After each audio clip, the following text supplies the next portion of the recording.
Paul Vario's story begins in 1914 in Brooklyn, New York, a borough defined by immigration, industry, and invisible power structures. The docks were loud with cargo and ambition. Tenements were crowded with families chasing stability. But beneath the surface, organized crime was becoming a parallel system of governance. Vario was born into an Italian-American household at a time when opportunity was limited and loyalty was currency. Brooklyn in the 1920s and 1930s was not merely a place, it was an ecosystem. Street gangs competed for territory. Local businesses survived by aligning with whoever controlled the block. Respect was enforced, not requested. By the late 1930s, Vario had entered the orbit of organized crime. He did not begin as a mastermind. He began as an observer.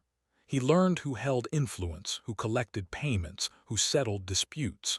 He studied the hierarchy forming inside what would become the Lucchese crime family, one of New York's 5 families. Vario understood something many young criminals did not. Power was not loud.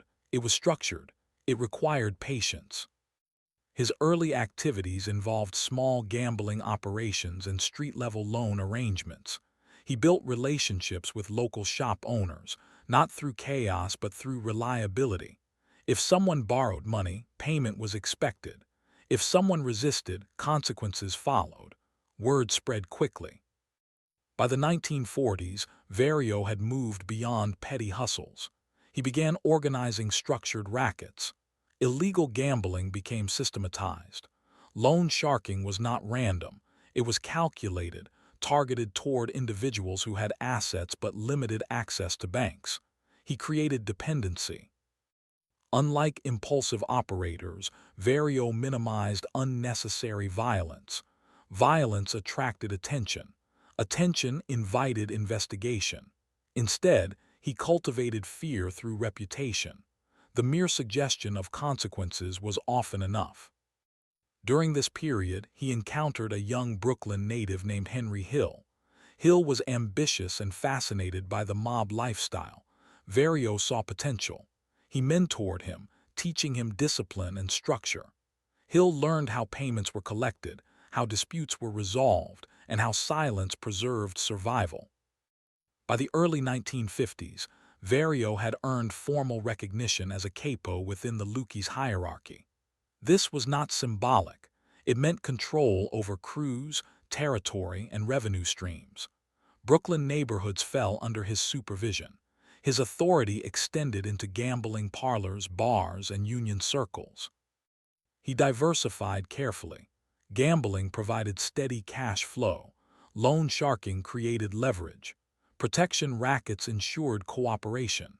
Each operation reinforced the others.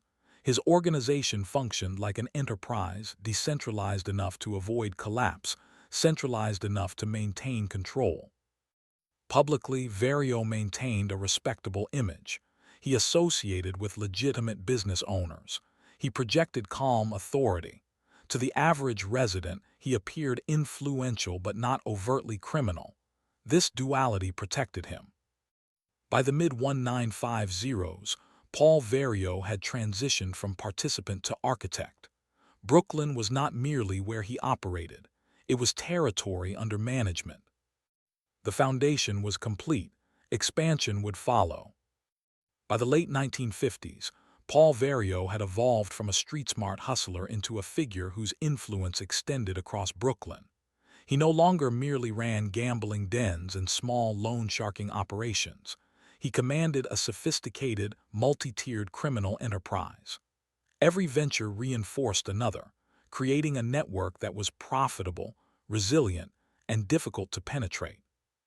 His authority was recognized not just by local crews, but by the leadership of the Lucchese crime family, who entrusted him with critical operations requiring precision, discretion, and loyalty. A defining element of Vario's empire was the control of the docks and hijacking crews. Brooklyn's ports were bustling with shipments, luxury goods, clothing, electronics, and essentials.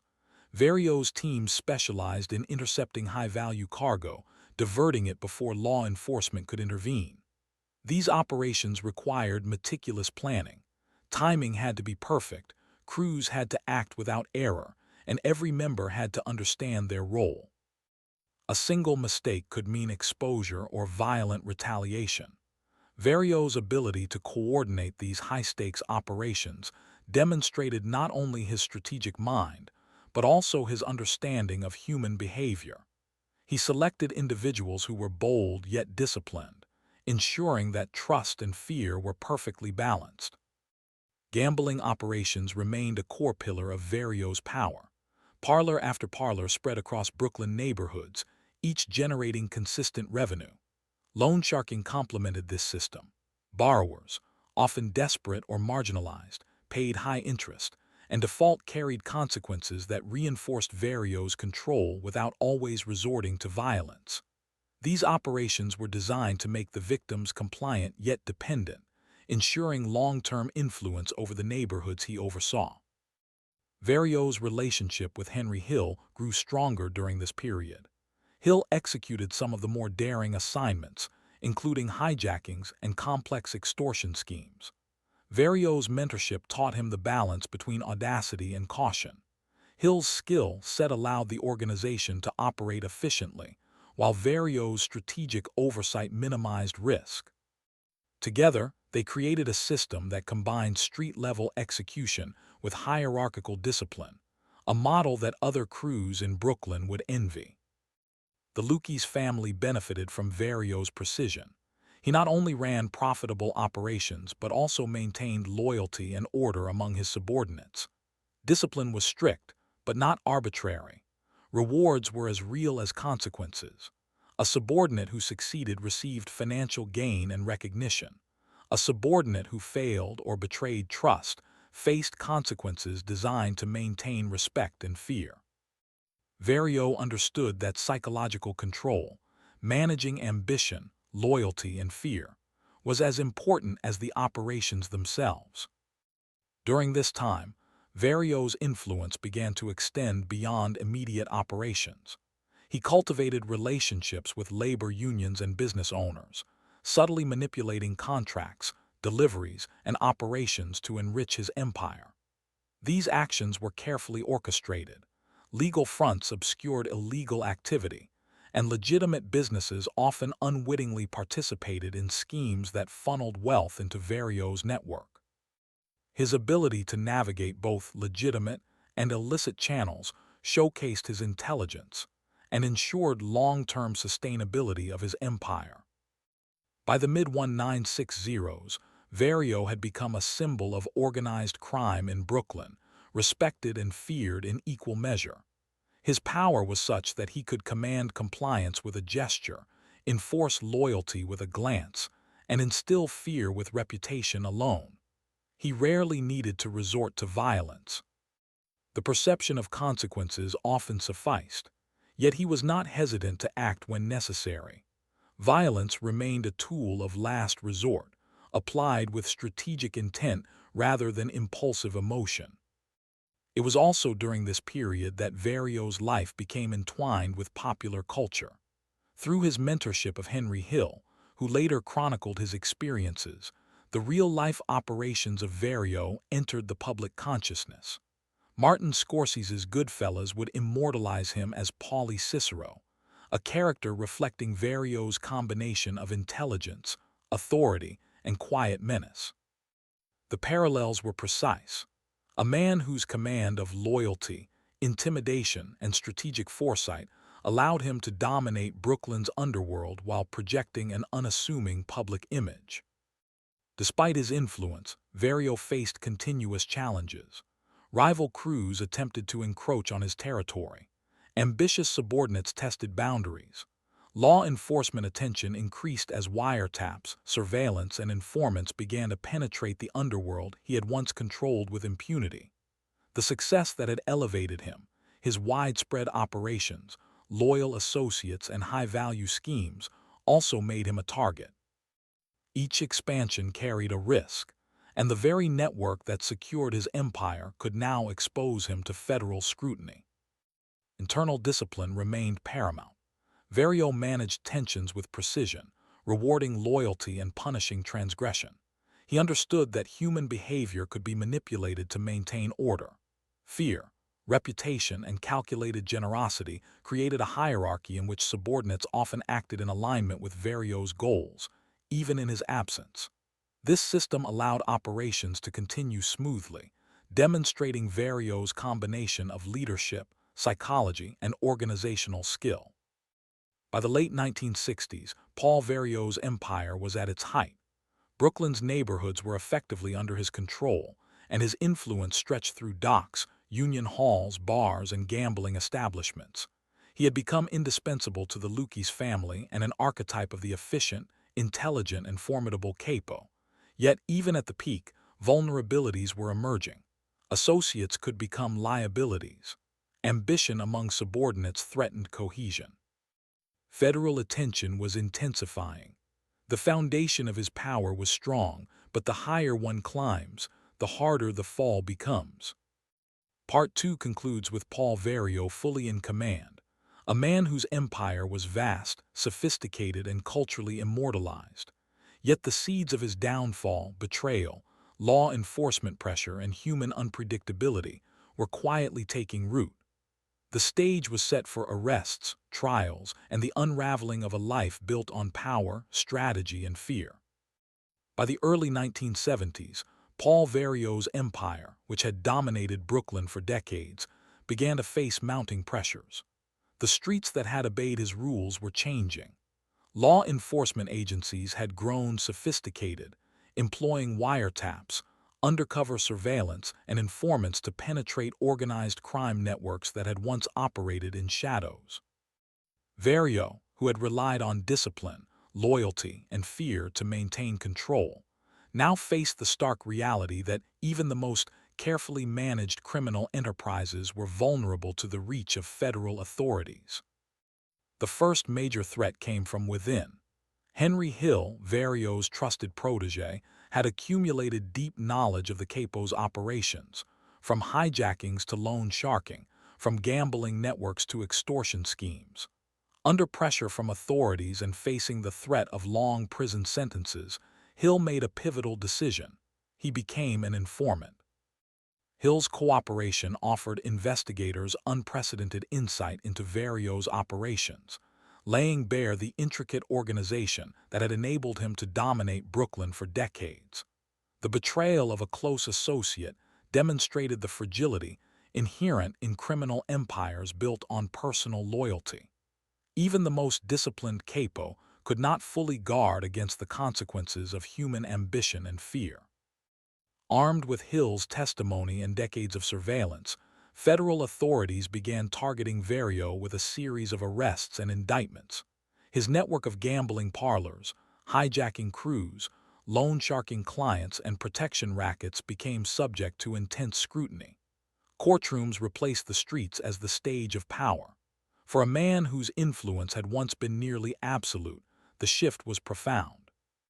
Authority in prison and the courtroom did not function like authority on the street.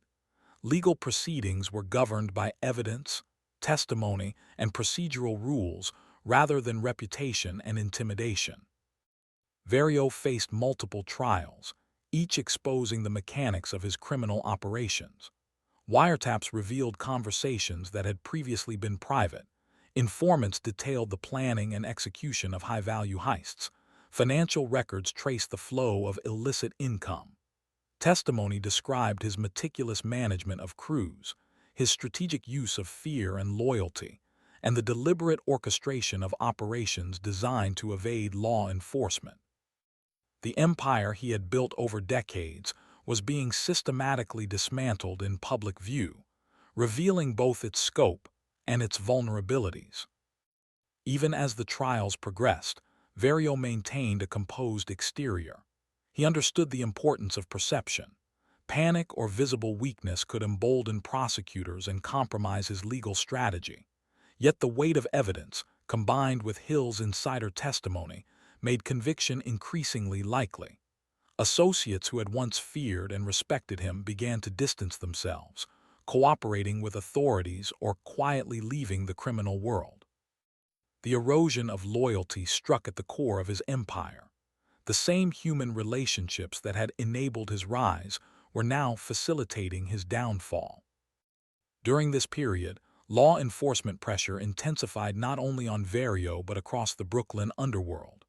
Rival crews sought to exploit the instability, and ambitious subordinates tested boundaries. The tightly controlled streets he once commanded became unpredictable.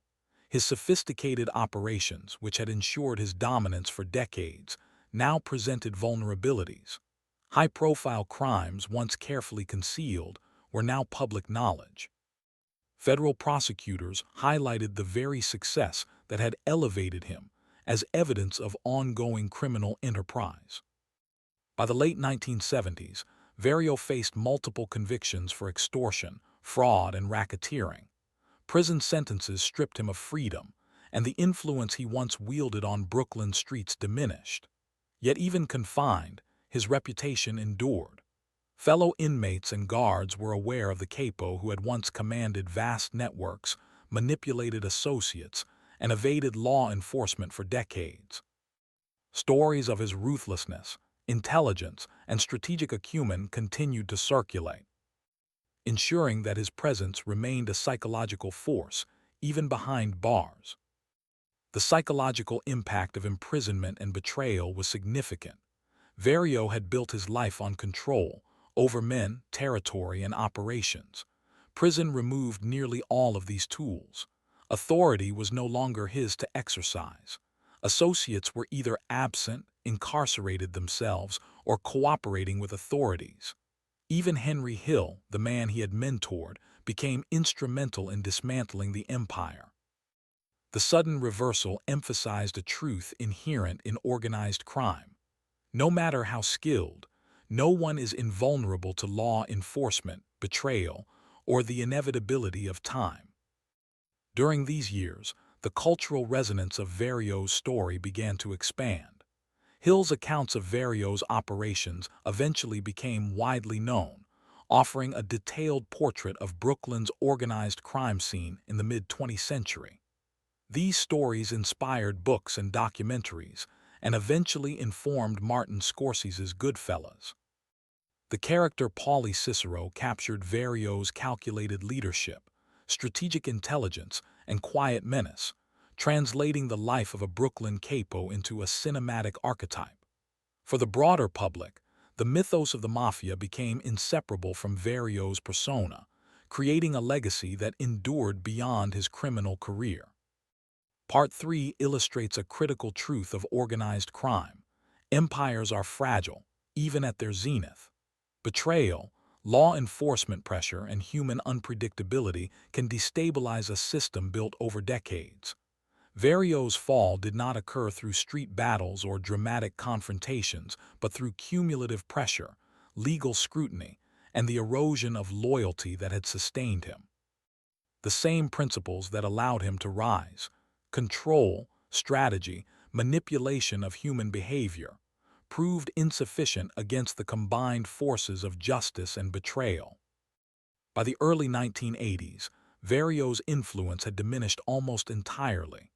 Federal convictions ensured years behind bars, his crews were disrupted, and the streets he had ruled were now open to rivals and changing criminal dynamics. Yet the story of Paul Vario continued to captivate historians, law enforcement, and the public. His methods, successes, and failures became case studies in criminal organization, psychology, and law enforcement strategy. His life demonstrated the balance between power and consequence, strategy and vulnerability, loyalty and betrayal. The closing of Part 3 sets the stage for the final chapter of Paul Vario's life. His last years in prison, his death, and the enduring cultural and historical legacy of one of Brooklyn's most notorious mobsters.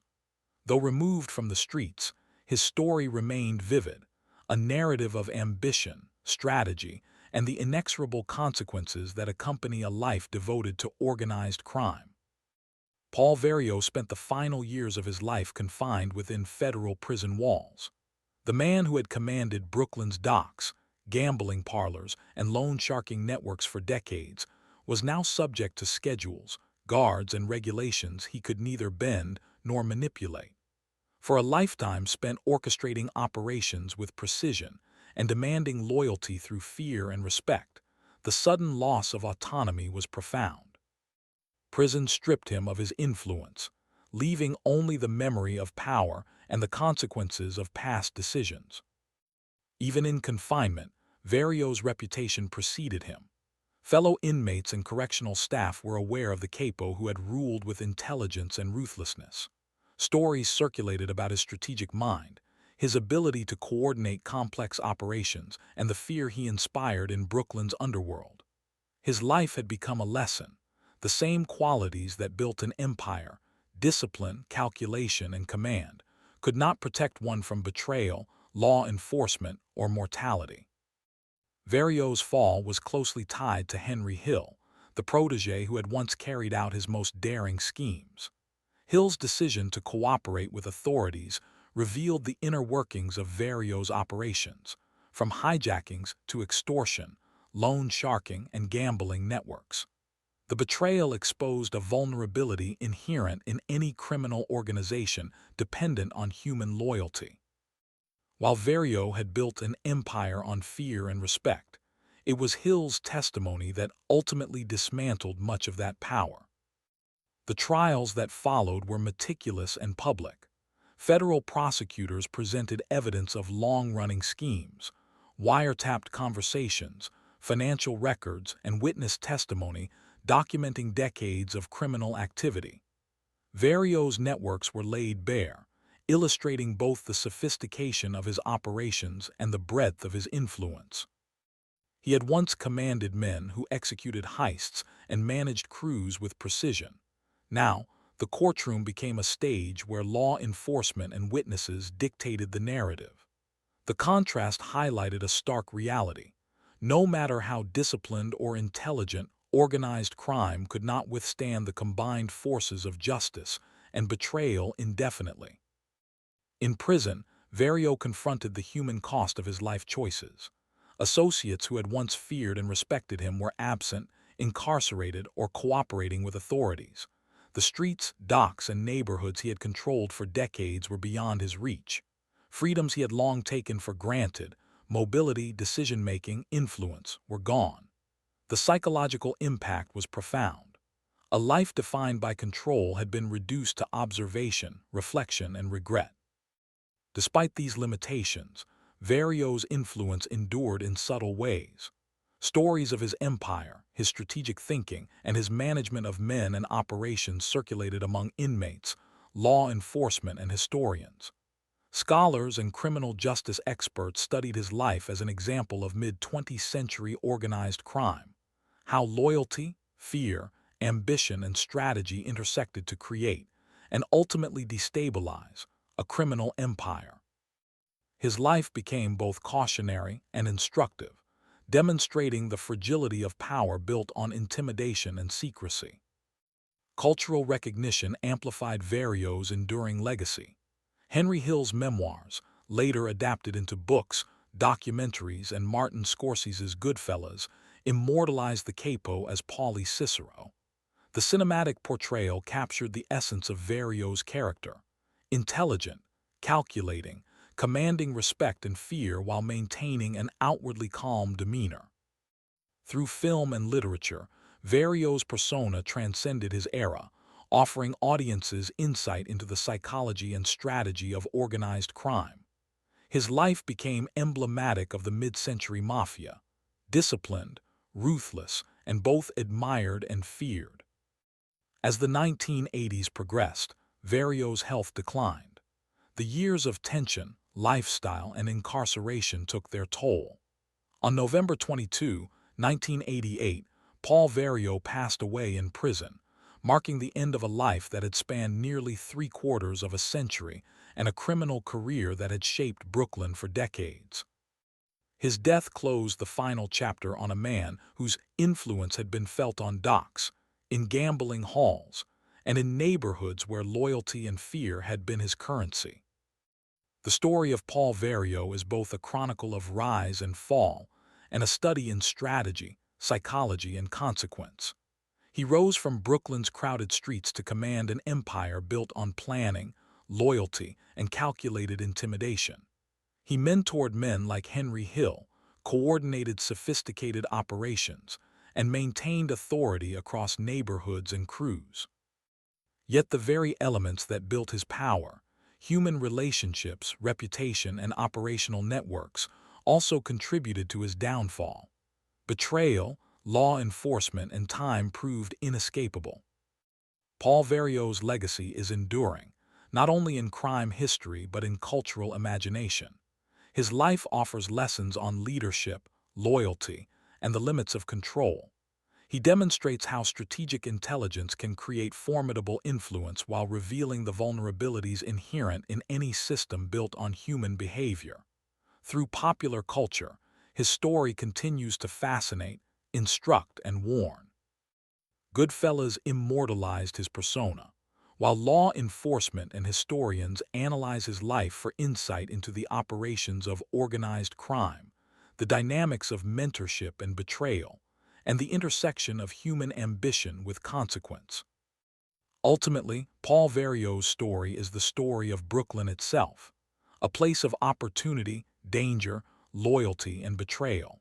His life reflects the complexity of the mafia, the interplay between street-level and family-level operations, and the human dimensions that define success and failure. From his earliest days navigating Brooklyn's neighborhoods to his rise as a feared capo, his empire's height, and eventual dismantling by federal authorities and betrayal, Vario's journey encapsulates the full arc of a criminal life. Though he died in prison, stripped of freedom and influence, the shadow of Paul Vario endures. His life remains a lens through which we understand mid-20th century organized crime, the psychology of leadership and loyalty, and the inexorable consequences of a life devoted to the mafia. He is remembered not only for the crimes he committed, but for the intelligence, strategy, and indelible presence that allowed him to dominate Brooklyn's underworld for decades. In this way, the man who walked the streets of Brooklyn, mentored his proteges, and commanded fear and respect continues to resonate as a symbol of ambition, power, and the ultimate cost of organized crime.